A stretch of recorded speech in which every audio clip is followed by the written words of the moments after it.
நாடகங்கள்லாம் நடக்கவே இல்லை, எனக்கு இதுக்கு மேலே வாழ்க்கை இல்லை அப்படிங்கிறவருக்கு சுவாமி அம்பாளை தரிசனம் முன்னாலே அடுத்த முறை வருவதற்குள் ஒரு திருப்பு முனையாக இருக்கும் என்பது.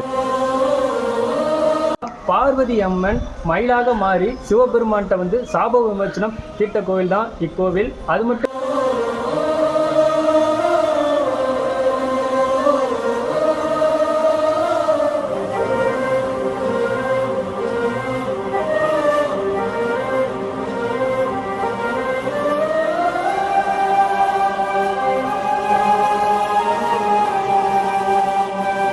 அனுதினமும் இங்கே பூஜை பண்ணிட்டு இருக்காரு உதம்பை சித்தர்.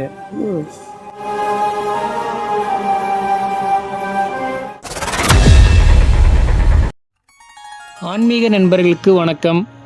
ஸ்ரீ அபயாம்பிகை உடனுரை ஸ்ரீ மயூரநாதர் சிவனாலயம் காவேரி தென்கரையில் அமைந்த மிக முக்கியமான 39வது சிவன் ஸ்தலம். அது மட்டும் இல்லாமல் திருஞான சம்பந்தர் திருநாவுக்கரசரால் பாடல் பெற்ற 159வது தேவார திருத்தலம். இக்கோவிலில் சிறப்புகள் நிறையா சொல்லலாம். மிக முக்கியமான சிறப்பு, காசிக்கு நிகரான 6 ஸ்தலங்களில் இக்கோவில் 3வது மிகப்பெரிய சிவனாலயம்.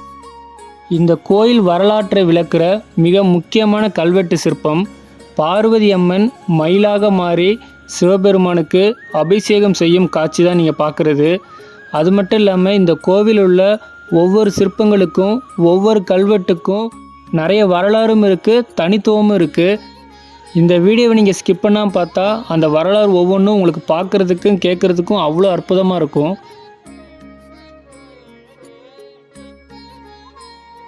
ஃப்ரெண்ட்ஸ், நீங்கள் பார்க்குறது கோவிலோட கிழக்கு வாசல் கோபுரம்.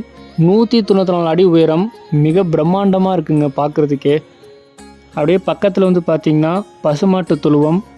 ஹாய் ஃப்ரெண்ட்ஸ் அண்ட் ஃபேமிலி, ஆன்மீக நண்பர்கள் எல்லாருக்கும் ஒரு மிகப்பெரிய வணக்கங்க. இன்றைக்கி நம்ம எங்கே வந்திருக்கோம்னு பார்த்தீங்கன்னா மயிலாடுதுறை மாவட்டத்தில் உள்ள ஸ்ரீ மயூரநாதர் சிவபெருமான் திருக்கோயிலுக்கு தான் வந்திருக்கோம். இந்த கோவில் வரலாறும் இந்த கோவில் சிறப்புகளும் பார்த்தீங்கன்னா ரொம்பவே பெருசுங்க. பார்வதி அம்மன் மயிலாக மாறி சிவபெருமான்கிட்ட சாப விமர்சனம் தீர்த்த கோவில் தான் இக்கோவில். அது மட்டும் இல்லாமல் சோழ வம்சத்தில் 1ஆம் குலோத்துங்க சோழ மன்னன் இந்த கோயிலுக்கு திருப்பணி பண்ணியிருக்காங்க. அது மட்டும் இல்லாமல் இந்த கோயிலில் எக்கச்சக்க சிறப்பம்சம் இருக்குது, நிறைய பரிகார முறைகள் இருக்குது. அதெல்லாம் நான் சொல்கிறத விட ஐயா பேசுவாங்க. அது வரையும் மறக்காம வீடியோவை ஸ்கிப் பண்ணாமல் பாருங்கள். வாங்க வீடியோக்குள்ளே போகலாம்.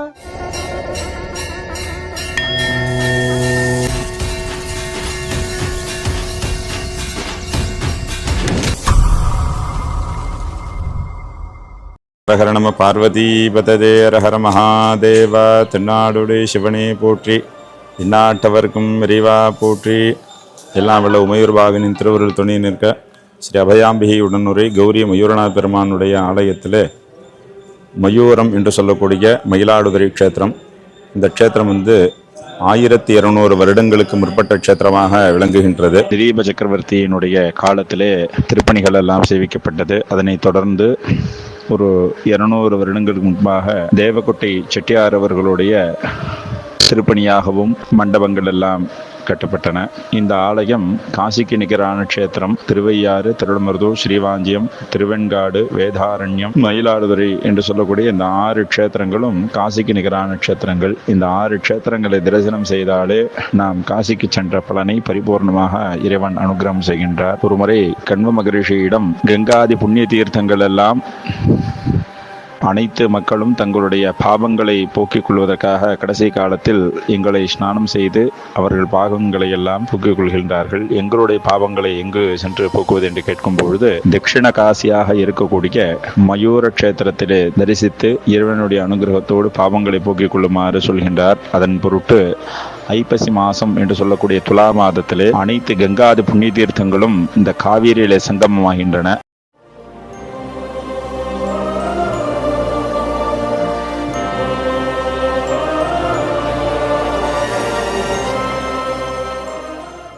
அந்த 1 மாத காலம் இங்கே திருவிழா கோலமாக இறைவன் அனுகிரகம் செய்கின்றார். 1 மாதம்.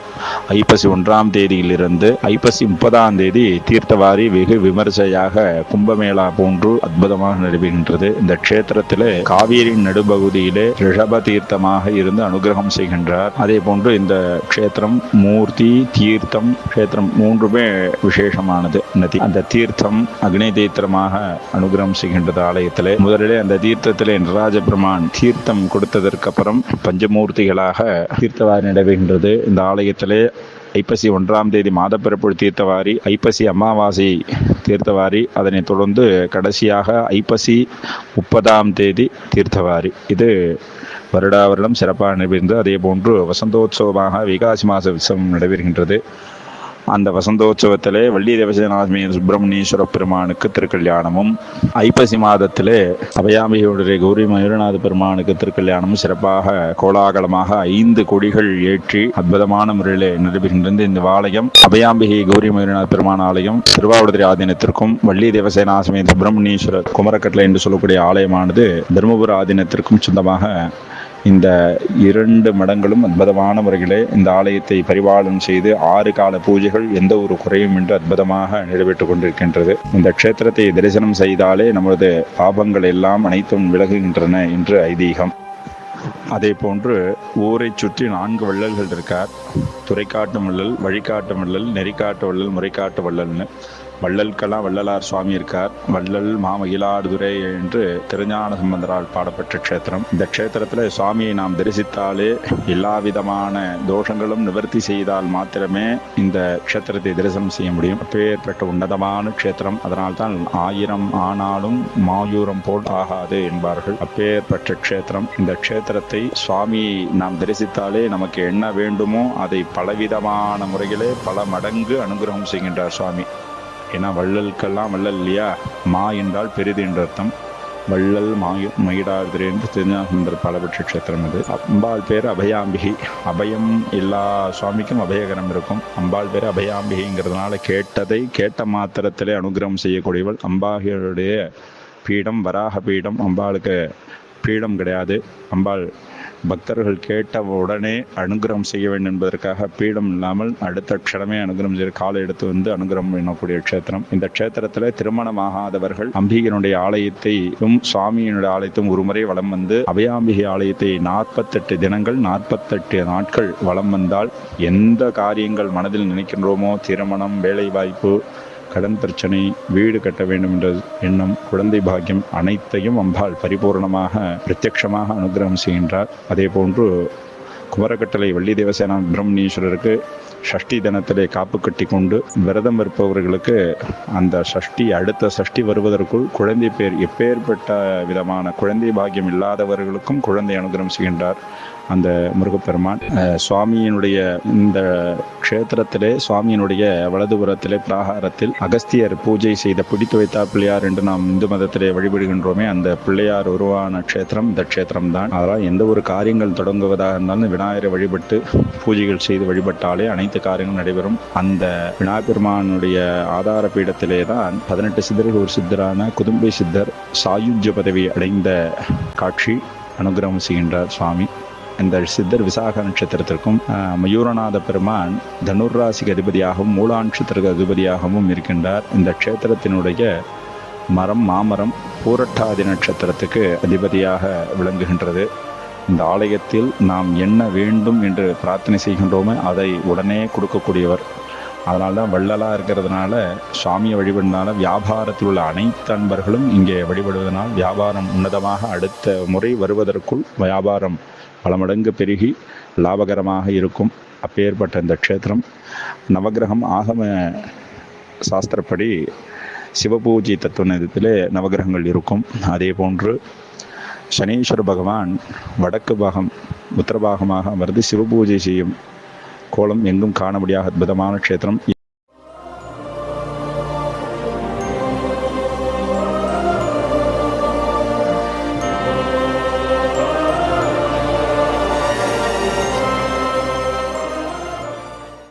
தரிசித்தாலும் ஸ்திரமான லாபம், தனங்கள், தானியங்கள், அதே போன்று தங்கம், பொன் பொருள் அவைத்தையும் ஸ்திரமாக கொடுக்கக்கூடியவர் இந்த சிவபூஜை சனீஸ்வர பகவான். இவரையும் வழிபட்டு அனைத்து அனுகிரகத்தையும் பெறுமாறு கேட்டுக்கொள்கின்றோம். இந்த 6 கால பூஜைகளும் தரிசிக்கலாம். காலை 6 மணி, அதே போன்று 8:30 மணி, அதே போன்று உச்சிகாலம் 12 மணி, மாலை 5 மணி, 2ஆம் கால பூஜை 7:15 மணி, அதே போன்று அர்ஜாமம் 8:30 மணிக்கு சிறப்பாக நடைபெறுகின்றது. அன்பர்கள் அனைவரும் தரிசிக்கலாம். வெள்ளிக்கிழமை சிறப்பாக 9 மணி அளவில் சட்டநாதர் பூஜை சிறப்பாக நடைபெறும். அன்பர்கள் அனைவரும் தரிசித்து வாழ்வில் என்ன வேண்டுமோ அனைத்தையும் வாரி வழங்கக்கூடிய வள்ளலை தரிசித்து இகவர சௌபாகியங்களை பெறுமாறு கேட்டுக்கொள்கின்றோம். யக்ஞங்கள் பண்ண முடியல, ஏதாவது தடைகள் இருக்குது அப்படின்னாக்கா ஹோமங்கள் பண்ணாக்க உடனே அனுகிரகம் என்றார். வியாபார ஸ்தலமாக இருக்கக்கூடியவர்கள் அந்த வியாபாரம் தடையாக இருக்குது, சனி பகவானால் தடையாக இருக்குது அப்படின்னாக்க இங்கே நவகிரகத்து பக்கத்தில் சிவ வழிபாடோடு இந்த சனீஸ்வர பகவான் இருக்கார் வடக்கு நோக்கி. அது எங்கும் இல்லாதது. அதனால் அவரை வழிபட்டால் குபேர சொந்தத்தோடு அந்த வியாபாரம் தழைத்தோங்கும். திருமணமாகாதவர்களுக்கு இங்கே ஆலிங்க சந்திரசேகரன் சொல்லிட்டு இந்த தட்சிணாமூர்த்தி முன்னாடி இருக்கார். அதை சுவாமி வழிபட 11 திங்கட்கிழமைகள் வழிபட அவர்களுக்கு அந்த 11 வாரத்துக்குள்ளேயே திருமணம் கைகூடி வருகிறதாக ஐதீகம்.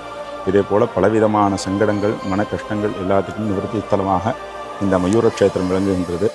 முக்கியமாக சொல்லப்போனால் எல்லா விதமான ஊழ்வினை பலங்களையும் போக்கி நமக்கு அனுகிரகத்துக்கிட்ட யாரெல்லாம் கஷ்டத்தோடு இருக்காலோ, இந்த காடகங்கள்லாம் நடக்கவே இல்லை, எனக்கு இதுக்கு மேலே வாழ்க்கை இல்லை அப்படிங்கிறவருக்கு சுவாமி அம்பாளை தரிசனம் முன்னாலே அடுத்த முறை வருவதற்குள் ஒரு திருப்பு முனையாக இருக்கும் என்பது ஐதீகம். இந்த கோயிலுடைய ஆக்னேய பாகம் சொல்லக்கூடிய தென்கிழக்கு பாகத்தில் இருக்கக்கூடிய தீர்த்தம் பிரம்ம தீர்த்தம், ரிஷப தீர்த்தம்னு சொல்லுவாங்க.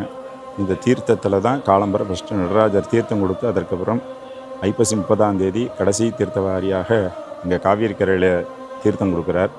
இந்த தீர்த்தத்துக்கு ரொம்ப விசேஷம். இங்கேயும் ரிஷபம் இந்த குளத்தில் இருக்கார், அங்கேயும் நந்தி ரூபமாக இருந்து காவேரி கரையில் இருந்து அருள்பாலிக்கின்றார்.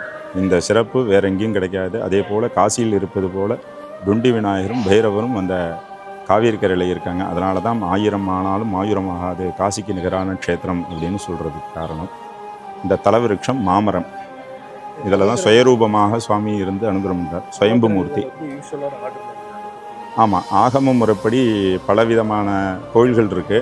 2 பிரதிஷ்டை இருக்குது. வைதீக பிரதிஷ்டை, நவகிரக பிரதிஷ்டை பண்ணுறது இப்போ தற்காலிகமாக உள்ளது. அதெல்லாம் ஆகமங்கள் புராணமாக புராதனமாக இருக்கக்கூடிய ஆலயங்கள் எல்லாத்துலேயும் ஆகம பிரதிஷ்டையாக இருக்கும்.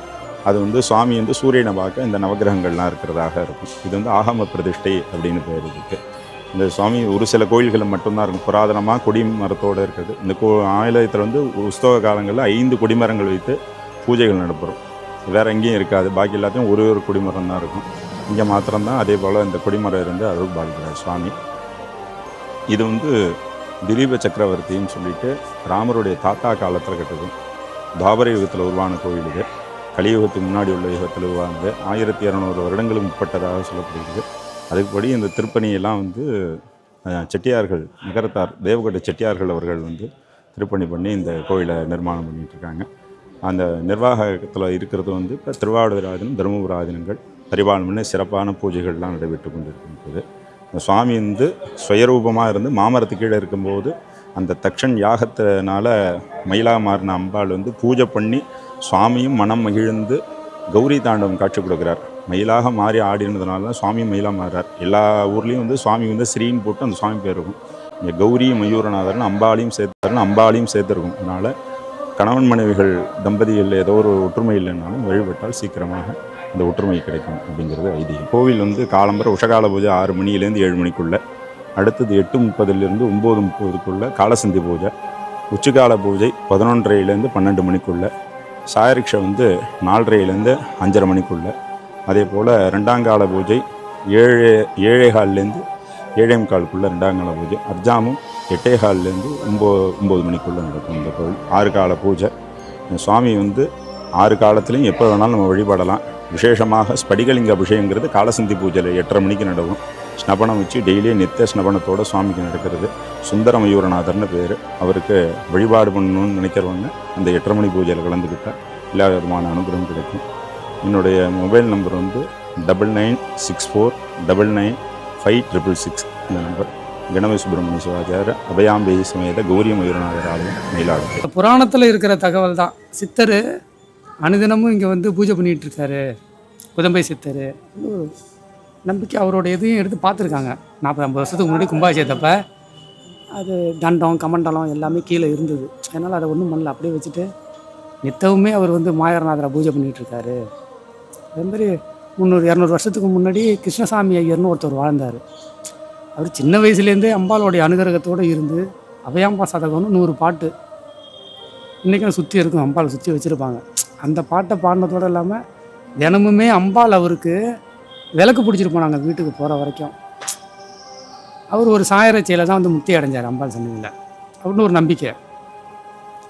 அந்த மாதிரி நம்புனா நல்லது நடக்கும். முக்தி கொடுக்கக்கூடிய ஸ்தலத்தில் இதுவும் ஒன்று முன்னோர்கள் சொன்னதில். ஏன்னா அதுக்கு தான் இங்கே வந்து அனவித்தியாம்பிகை நாதசர்மானு 2 லிங்கம் இருக்கும். அம்பாளுக்கு பக்கத்தில் இருக்கிற லிங்கத்துக்கு மட்டும்தான் புடவை சாத்துவாங்க, சிவப்பு கலர் புடவை. அதுதான் அந்த அம்மா அந்த லிங்கத்திலேயே ஐக்கியமானதாக ஐதீகம். இங்கே ஒரு லிங்கம் இருக்கும் கணக்கடை பிள்ளையாருக்கு ஆப்போசிட்டில். அதில் வந்து அவருடைய கணவர் ஐக்கியமானதாக ஐதீகம். அது அந்த ஐப்பசி உற்சவத்தை பார்க்க வரும்போது அவங்க 2 பேருக்காக ஐயாரப்பரே இந்த ஊருக்கு வந்தார் பரிவாரங்களோட. அதனால் இந்த கோயிலுக்கும் மேற்க ஐயாரப்பர் சன்னதியும் இருக்குது. அந்த முறையில் தான் இங்கே வந்து சப்தஸ்தான விழா ஐயாரப்பர் கோயிலில் நடக்கிற மாதிரி இந்த கோயில்லையும் நடக்கும். 7 சாமி வருவாங்க இங்கே. எல்லாம் ஒன்று அடிப்படையாக வச்சு தான் நடந்துக்கிட்டு இருக்கு. சிறப்பு திருச்சிட்டம். இதே மாதிரி நிறைய ஆன்மீக தகவல் கோவில்களுக்கு நம்ம சக்தி டிடிஆர் யூடியூப் சேனலை சப்ஸ்கிரைப் பண்ணி சப்போர்ட் பண்ணுங்கள். வரலாறு ரொம்ப முக்கியங்க.